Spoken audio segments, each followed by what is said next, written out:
নমস্কাৰ আজি ভিডিঅ'ত আপোনালোকক জনাম আইগত কৰ্মযোগীবোৰ পাই থকা অসুবিধাখিনি আপোনালোকে কেনেকৈ সমাধান কৰিব আৰু যিসকল ছাৰ্ভেতে নতুনকৈ ৰেজিষ্ট্ৰেশ্যন কৰিব বিচাৰি আছে তেওঁলোকে ৰেজিষ্টাৰ কৰিব পৰা নাই যিসকলে চাৰ্টিফিকেট ডাউনলোড কৰিব পৰা নাই বা তেওঁলোকে কোৰ্চটো কমপ্লিট কৰাৰ পিছত চাৰ্টিফিকেট ডাউনলোড কৰিব পৰা নাই এইখিনি গোটেইখিনি সমস্যা আমাৰ সমাধান কেনেকৈ কৰিব আপোনালোকক এই ভিডিঅ'টো জনাম চ' ছাৰ্ভেলৰ ভিডিঅ'টো শেষলৈকে চাই থাকিব প্ৰথমে আপোনালোকক জনাব বিচাৰিছোঁ যিসকলে নতুনকৈ ৰেজিষ্ট্ৰেশ্যন কৰিব বিচাৰে তেওঁলোকৰ ক্ষেত্ৰত আপোনালোকক পূৰ্বতে মই এটা ভিডিঅ'ত আপোনালোকক জনাইছিলোঁ যে আপোনালোকে কেনেকৈ নডেল অফিচাৰক ইমেইল কৰিব লাগিব আৰু ইমেইলটো কৰাৰ পিছত আপোনালোকৰ যেতিয়া এপ্ৰুভ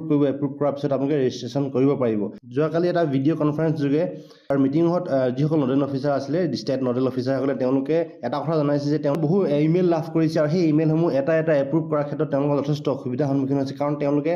অন্য কাম কৰিব পৰা নাই কেৱল তেওঁলোকে ইমেইলসমূহ এপ্ৰুভ কৰি থাকিবলগীয়া হৈছে সেয়েহে যিসকল ছাৰ্ভেতে বৰ্তমানলৈকে আইগত কৰ্মযোগীসকল ৰেজিষ্টাৰ কৰা নাই তেওঁলোকলৈ এটা নিৰ্দেশনা জাৰি কৰিছে তেওঁলোকৰ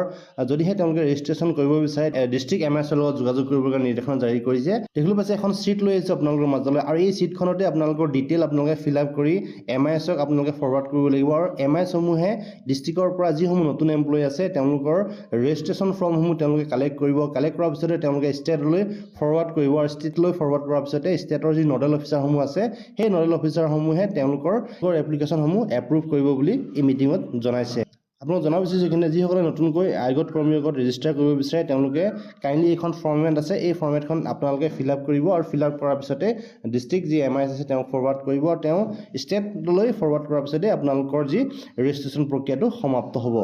চ' মই আপোনালোকক এতিয়া জনাব বিচাৰিছোঁ আপোনালোকে কেনেকৈ লগ ইন কৰি লগতে কেনেকৈ আপোনালোকে কোৰ্চটো কমপ্লিট কৰি আপোনালোকে চাৰ্টিফিকেট ডাউনলোড কৰিব পাৰিব প্ৰথমে আপোনালোকে আইগত কৰ্মযোগী এপটো আপোনালোকে প্লে ষ্ট'ৰৰ পৰা ডাউনলোড কৰিব লাগিব ডাউনলোড কৰাৰ পিছতে আপোনালোকে এইদৰে হোম পেজটো দেখিব ইয়াৰ পিছত আপোনালোকে চাইন ইনত ক্লিক কৰিব চ' চাইন ইনত ক্লিক কৰাৰ পিছতে আপোনালোকে দুটা অপশ্যন দেখিবলৈ পাইছে নিশ্চয় লগ ইন উইথ পাছৱৰ্ড আৰু লগ ইন উইথ OTP চ' আপোনালোকে লগ ইন উইথ OTPত ক্লিক কৰিব চ' আপোনালোকে লগ ইন উইথ OTPত ক্লিক কৰাৰ পিছতে আপোনালোকে যি আপোনালোকৰ ৰেজিষ্টাৰ যি মোবাইল নম্বৰ আছে ৰেজিষ্টাৰ মোবাইল নম্বৰটো আপুনি এণ্টাৰ কৰি ইয়াতে ৰিকুৱেষ্ট OTPত আপোনালোকে ক্লিক কৰি দিব এতিয়া মানে বহু ছাৰ্ভেতে কমেণ্ট কৰি জনাইছে যে তেওঁলোকে ইনভেলিড ইউজাৰ দেখুৱাই আছে যিহেতু যদি আপোনালোকে পূৰ্বৰ যিটো নম্বৰ আছিলে সেই নম্বৰটো আপোনালোকে চেঞ্জ কৰিছে তেতিয়া আপোনালোকৰ ইনভেলিড ইউজাৰ আইডি দেখুৱাব আৰু যদিহে আপোনালোকৰ দুটা বা তিনিটা আপোনালোকৰ মোবাইল নম্বৰ আছে আপোনালোকে আটাইকেইটা নম্বৰ আপোনালোকে ট্ৰাই কৰিব পাৰে যদিহে আপোনালোকে মোবাইলৰ নম্বৰত আপোনালোকে ইনভেলিড ইউজাৰ দেখুৱাই আছে আপোনালোকে ইমেইল এড্ৰেছো ইয়াতে এণ্টাৰ কৰি আপোনালোকে লগ ইন কৰিব পাৰে চ' মই আপোনালোকক মোৰ মোবাইল নম্বৰ দি এণ্টাৰ কৰি আপোনালোকক দেখুৱাই আছোঁ দেখিলোঁ পাইছে OTP আহি গ'ল আৰু মই OTPটো ইয়াত এণ্টাৰ কৰি দিছোঁ এণ্টাৰ কৰাৰ পিছত মই ছাবমিটত ক্লিক কৰি দিছোঁ ছাবমিটত ক্লিক কৰাৰ পিছতে আপোনালোকে হোম পেজটো এইদৰে দেখিলে পাব চ' আপোনালোকে ইয়াত একো কৰিব নালাগে দেখিলোঁ পাইছে মোৰ প্ৰফাইলটো ইয়াত 16% কমপ্লিট হৈ আছে আপোনালোকে প্ৰফাইলটো আপডেট কৰিব পাৰে মই কিন্তু প্ৰফাইল আপডেট নকৰোঁ চ' মই আপোনালোকে কেনেকৈ যি কোৰ্চটো আপোনালোকে কমপ্লিট কৰিব এই বিষয়ে জনাব বিচাৰিছোঁ ইয়াৰ বাবে আপোনালোকে এক্সপ্ল'ৰ কণ্টেণ্ট বুলি দেখিবলৈ পাইছে এটা অপশ্যন আছে ইয়াত ক্লিক কৰিব লাগিব ইয়াত ক্লিক কৰাৰ পিছতে আপোনালোকৰ বিভিন্ন কোৰ্চসমূহ এইদৰে আপোনালোকে দেখিবলৈ হ'ব আছামিজ আছে অৰিয়া আছে তললৈ আপোনালোকে স্ক্ৰীনখন তললৈ চাব ইংলিছ আছে আছামিজ আছে পুনৰ আছামিজ আছে এইদৰে বিভিন্ন কোৰ্চসমূহ আপোনালোকে হিন্দী ইংলিছ আছামিজ লেংগুৱেজত আপোনালোকে দেখিবলৈ পাব আপোনালোকে যোনটো লেংগুৱেজত আপোনালোকে কমফৰ্টেবল হয় সেইটো লেংগুৱেজ আপোনালোকে চিলেক্ট কৰিব লাগিব দেখিবলৈ পাইছে ভূস্খলন চ' মই ইয়াত ক্লিক কৰিছোঁ ক্লিক কৰাৰ পিছত আপোনালোকে এনৰোল বুলি এটা অপশ্যন পাব তললৈ চাব ইয়াতে এনৰোল অপশ্যনটোত ক্লিক কৰিব ইয়াত ক্লিক কৰাৰ পিছত আপোনালোকৰ এটা ভিডিঅ' প্লে হ'ব আৰু এই ভিডিঅ'টো আপোনালোকে সম্পূৰ্ণ চাব লাগিব যদি আপোনালোকে ভিডিঅ'টো সম্পূৰ্ণ নাচায় আপোনালোকৰ কুৱেশ্যনসমূহ আনচাৰ কৰাত অসুবিধা হ'ব আৰু আপোনালোকে চাৰ্টিফিকেট লাভ নকৰিব যিহেতু আপোনালোকে মূল্যায়ন কৰাৰ পিছতো আপোনালোকৰ যিহেতু চাৰ্টিফিকেট আপোনালোকে লাভ নকৰে যিহেতু আপোনালোকে ভিডিঅ'টো আৰু যিটো মূল্যায়নটো দুইটাই কমপ্লিট কৰিব লাগিব তাৰপিছতহে আপোনালোকে চাৰ্টিফিকেট লাভ কৰিব কিন্তু বহু ছাৰ্ভেতে ইতিমধ্যে কমেণ্ট কৰি জনাইছে যে আমি চাৰ্টিফিকেট ডাউনলোড কৰিব পৰা নাই চাৰ্টিফিকেট ডাউনলোড কৰিব নোৱাৰা প্ৰধান কাৰণটো হৈছে আপোনালোকে ভিডিঅ'টো সম্পূৰ্ণ চোৱা নাই আৰু ভিডিঅ'টো সম্পূৰ্ণ নোচোৱাৰ ফলত আপোনালোকে কেৱল আপোনালোকে মূল্যায়ন কৰিছে মূল্যায়ন কৰাৰ পিছতে আপোনালোকৰ চাৰ্টিফিকেট ডাউনলোড নহয় চ' আপোনালোকে ভিডিঅ'টো স্কিপ কৰিব পাৰে এইদৰে দেখিবলৈ পাইছে ভিডিঅ'টো স্কিপ কৰিও আপোনালোকে চাব পাৰিব কিন্তু আপোনালোকে যিমান পাৰে ভিডিঅ'টো কমপ্লিট কৰি চাবলৈ চেষ্টা কৰিব আপোনালোকৰ কুৱেশ্যনসমূহ কৰাত আপোনালোকৰ সুবিধা হ'ব চ' ইয়াৰ পিছত আপোনালোকে চূড়ান্ত মূল্যায়ন বুলি এটা অপশ্যন আছে ইয়াত ক্লিক কৰিব চূড়ান্ত মূল্যায়নত ক্লিক কৰাৰ পিছত আপোনালোকে তলত দেখিবলৈ পাইছে এটা ষ্টাৰ্ট এছেছমেণ্ট বুলি অপশ্যন আছে সেই আপোনালোকে ইয়াত পুনৰ ক্লিক কৰিব ইয়াত ক্লিক কৰাৰ পিছত আপোনালোকে 15টা কুৱেশ্যন আহিব আৰু 15টা কুৱেশ্যন আপোনালোকে 15 মিনিটত সম্পূৰ্ণ কৰিব লাগিব আৰু আপোনালোকে পাছ কৰিব মিনিমাম আপোনালোকৰ 50% আপোনালোকে লাভ কৰিব লাগিব তলত দেখিবলৈ পাইছে এইকেইটা কুৱেশ্যন আছে কুৱেশ্যনৰ প্ৰতিটো কুৱেশ্যনৰ আপোনালোকে চাৰিটা অপশ্যন পাব আৰু চাৰিটা অপশ্যনৰ পিছত আপোনালোকে চিলেক্ট কৰি নেক্সট ক্লিক কৰি গৈ থাকিব লাগিব মই আপোনালোকক কুৱেশ্যনসমূহৰ এনচাৰ কৰি দেখুৱাই আছোঁ এইদৰে দেখিবলৈ পাইছে শেষৰটো প্ৰশ্ন 15 নম্বৰ প্ৰশ্ন 15 নম্বৰ প্ৰশ্নৰ শুদ্ধ উত্তৰটো কোনটো হয় মই ইয়াতে সিলেক্ট কৰিছোঁ সিলেক্ট কৰি মই ডানত দেখিছে আপোনালোকে ডান বুলি এটা অপচন আছে ডানত ক্লিক কৰি দিব ইয়াৰ পিছত আপোনালোকে নো সাবমিটত ক্লিক কৰিব যেহেতু আপোনালোকে এটা কোৰ্স কমপ্লিট কৰিবৰ বাবে আপোনালোকে ম্যাক্সিমাম 20 টাইমছ পায় যেহেতু মই এবাৰতে আপোনালোক সমাপ্ত কৰিম দেখিবলৈ পাইছে মই নো সাবমিটত ক্লিক কৰি দিছোঁ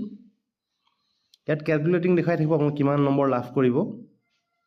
এটা দেখিবলৈ পাইছে 60% মই লাভ কৰিছোঁ 15টা ভিতৰত যেহেতু 9টা প্ৰশ্ন শুদ্ধ হৈছে আৰু 6টা প্ৰশ্ন ভুল হৈছে দেখিবলৈ পাইছে নিশ্চয় মই 60% লাভ কৰিছোঁ তাৰ মানে মই এই জি পৰীক্ষাটোত পাছ কৰিছোঁ সো আপোনালোকে কোনকিটা প্ৰশ্ন ভুল হৈছে বা কোনকিটা প্ৰশ্ন শুদ্ধ হৈছে আপোনালোকে ইয়াত চেক কৰি চাব পাৰে ইয়াৰ পিছত আপোনালোকে যদিহে আপোনালোকে 100% লাভ কৰিব বিচাৰে আপোনালোকে ৰিএটেম্প টেষ্টত আপোনালোকে ক্লিক কৰি চাব পাৰিব সো মই আপোনালোক কেনেকৈ এতিয়া সাৰ্টিফিকেট ডাউনলোড কৰিব এই বিষয়ে জনাব বিচাৰিছোঁ পুনৰ আপোনালোকে হোম পেজলৈ যাব দেখিবলৈ পাইছে এইটো হোম পেজত এইদৰে হোম পেজটো আপোনালোকে পুনৰ দেখিবলৈ পাইছে নিশ্চয় ইয়াত আপোনালোকে মাই লাৰ্নিং বুলি এটা অপচন আছে তলত নিশ্চয় দেখিবলৈ পাইছে সো মাই লাৰ্নিং অপচনত আপোনালোকে ক্লিক কৰিব ইয়াত ক্লিক কৰাৰ পিছত আপোনালোকে দেখিবলৈ পাইছে মই এটা যেহেতু কোৰ্স কমপ্লিট কৰিছিলোঁ আৰু কোৰ্সটো যেহেতু সম্পূৰ্ণ হোৱা নাই কি কাৰণে সম্পূৰ্ণ হোৱা নাই যেহেতু মই ভিডিওটো সম্পূৰ্ণকৈ চোৱা নাই যেতিয়ালৈকে আপোনালোকে ভিডিওটো সম্পূৰ্ণ নাচাব তেতিয়া আপোনালোকৰ কোৰ্সটো সম্পূৰ্ণ নহ'ব সো আপোনালোকে সাৰ্টিফিকেট ডাউনলোড কৰিবৰ বাবে কমপ্লিটেড ক্লিক কৰিব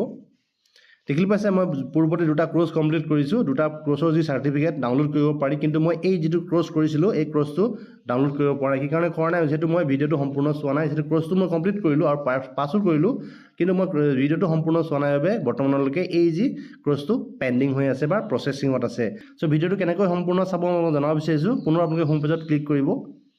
পুনৰ এক্সপ্লোৰ কন্টেন্টত ক্লিক কৰিব যেটো কোৰ্স মই কৰিছিলোঁ সেই কোৰ্সটো মই আপোনালোকক দেখাব বিচাৰিছোঁ দেখিবলৈ পাইছে আসামিজ ভূস্খলন এই কোৰ্সটো ইন প্ৰগ্ৰেছ হৈ আছে মই ইয়াত ক্লিক কৰিছোঁ দেখিবলৈ পাইছে 96% হৈ আছে যেহেতু মই ভিডিওটো সম্পূৰ্ণকৈ চোৱা নাই হেহে 96% হৈ আছে 4% টো লেফট আছে মই পুনৰ এই ভিডিওটো প্লে কৰিছোঁ ভিডিওটো সম্পূৰ্ণকৈ চাইছোঁ ভূস্খলনৰ ক্ষেত্ৰত গ্ৰহণ কৰিব পৰা বিভিন্ন দেখিবলৈ পাইছে ভিডিওটো মই সম্পূৰ্ণকৈ চালোঁ ইয়াত দেখিছে কমপ্লিটেড 100% হৈ গ'ল এতিয়া মই সাৰ্টিফিকেট ডাউনলোড কৰিব পাৰিম পুনৰ মই হোম পেজত গৈছোঁ কেনেকৈ ডাউনলোড কৰিম আপোনাক দেখুৱাইছোঁ কোৰ্সটো কমপ্লিট কৰিলোঁ আৰু ভিডিওটো সম্পূৰ্ণকৈ চালোঁ 100% কমপ্লিট হৈ গ'ল মই পুনৰ এক্সপ্লোৰ কন্টেন্টত ক্লিক কৰিছোঁ ইয়াত ক্লিক কৰাৰ পিছতে মই যোনটো কোৰ্স কৰিছিলোঁ সেই কোৰ্সটো আপোনাক দেখাব বিচাৰিছোঁ দেখিবলৈ পাইছে ইয়াতে ডাউনলোড সাৰ্টিফিকেট বুলি এটা অপচন আছে মই আপোনাক ডাউনলোড সাৰ্টিফিকেট অপচনটোত ক্লিক কৰিছোঁ ইয়াত আপোনালোকে এটা ফিডবেক দিব লাগিব আৰু এই ফিডবেকটো আপোনালোকে দিয়াৰ পিছতে আপোনালোকে সাৰ্টিফিকেটসমূহ ডাউনলোড কৰিব পাৰিব সিম্পলি ফিডবেক আপোনালোকে দেখিবলৈ পাইছে 5ৰ ভিতৰত 5 দিছোঁ মই আটাইকেইটাত 5 মই গৰাইকেইটা দি দিছোঁ ইয়াৰ পিছতে আপোনালোকে ইয়াতে এটা কমেন্ট লিখিব লাগে যে দা কোৰ্স ইজ ভেৰি গুড বুলি লিখিব পাৰে মই জাস্ট টাইপ কৰি দেখাই আছোঁ মই সাবমিটত ক্লিক কৰি দিম সো আপোনালোকে সাবমিটত ক্লিক কৰি দিব সাবমিটত ক্লিক কৰাৰ পিছত দেখিবলৈ পাইছে আপোনালোকে ডাউনলোড সাৰ্টিফিকেট অপচন এটা আহি আছে সো মই ডাউনলোডত ক্লিক কৰিছোঁ সো আপোনালোকে ইয়াতে এলাউ লিমিট এক্সেছত পুনৰ ক্লিক কৰিব ইয়াত আপোনালোকে পুনৰ ডানত ক্লিক কৰিব ইয়াৰ পিছত আপোনালোকে ওপেনত ক্লিক কৰিব ওপেনত ক্লিক কৰাৰ পিছত আপোনালোকৰ সাৰ্টিফিকেটখন এইদৰে ডাউনলোড কৰিব পাৰিব সো ভিডিওটো ইমানখিনি আছিলে ভিডিওটো সকলোকে চাই থকাৰ বাবে আপোনালোকক পুনৰবাৰ ধন্যবাদ জনালোঁ